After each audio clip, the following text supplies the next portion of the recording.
Good evening and welcome to tonight's regional news. Here's what you need to know happening in Trinidad and Tobago. Businessmen driving luxury cars were among the 20 men taken away from the $500 a night apartment complex where 22 females and some children were found in a police raid shortly after midnight. The complex at Lady Chancellor Heights is located off Lady Chancellor Road, St. Anne's, Port of Spain. There's a sign at the entrance of the place stating apartments for rent with pool, $500 per night. The complex is located next to the home of a member of parliament. News of the raid came in a statement issued before dawn today by the police service. The operation, headed by the Special Operations Unit SORT team, led to the discovery of the females. Police say most of the females are non-nationals with no identification documents. Police say they were engaged in lewd dancing, prostitution, and child endangerment. Some are believed to be children. According to reports, the apartment complex had no name, but there is a welcome sign and a sign directing customers into the building, which has a telecom system. Many of the apartments in the four-story complex appeared abandoned. And now we turn our attention to Grenada. Prime Minister and Minister of Finance Dr. Keith Mitchell recently became the first regional leader to sign the vesting order required to facilitate the acquisition of the Bank of Nova Scotia operations by Republic Bank Financial Holdings Limited. The planned acquisition was first announced in 2018, and in September of this year, the Eastern Caribbean Central Bank, in consultation with the Monetary Council, approved the application for the transfer of Scotiabank's assets and liabilities in Grenada and 5 other Caribbean countries.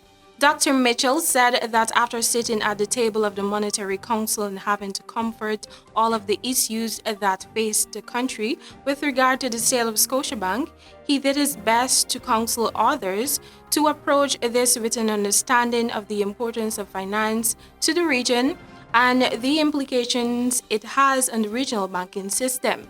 Government has earned just over $2 million in taxes from the acquisition deal.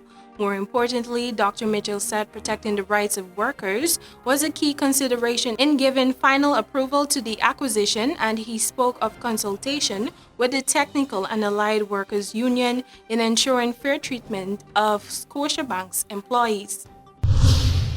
Still in Trinidad, Ishaguana's father is making a desperate plea to the public for any assistance that can help reduce the financial burdens he faces in his attempts to fund his daughter's last few months in a U.S. college.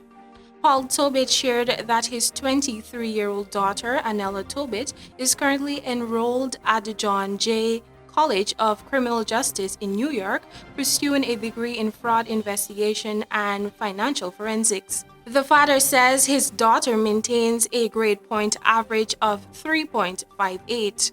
Anella previously pursued a degree in accounting at the University of Southern Caribbean.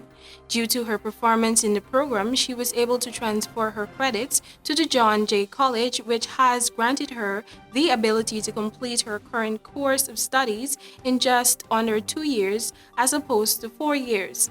She is expected to graduate in May 2020. Though Paul had retired from his job in the Defense Force several years ago, he sought employment in 2013 with a private company. He had also planned ahead of funding any eventual studies for Anella by creating a savings account. It was on these savings and income that Paul sought to fund Anella's way through the US-based college. Those plans were, however, thrown off course when Paul was forced to leave his job 3 months ago.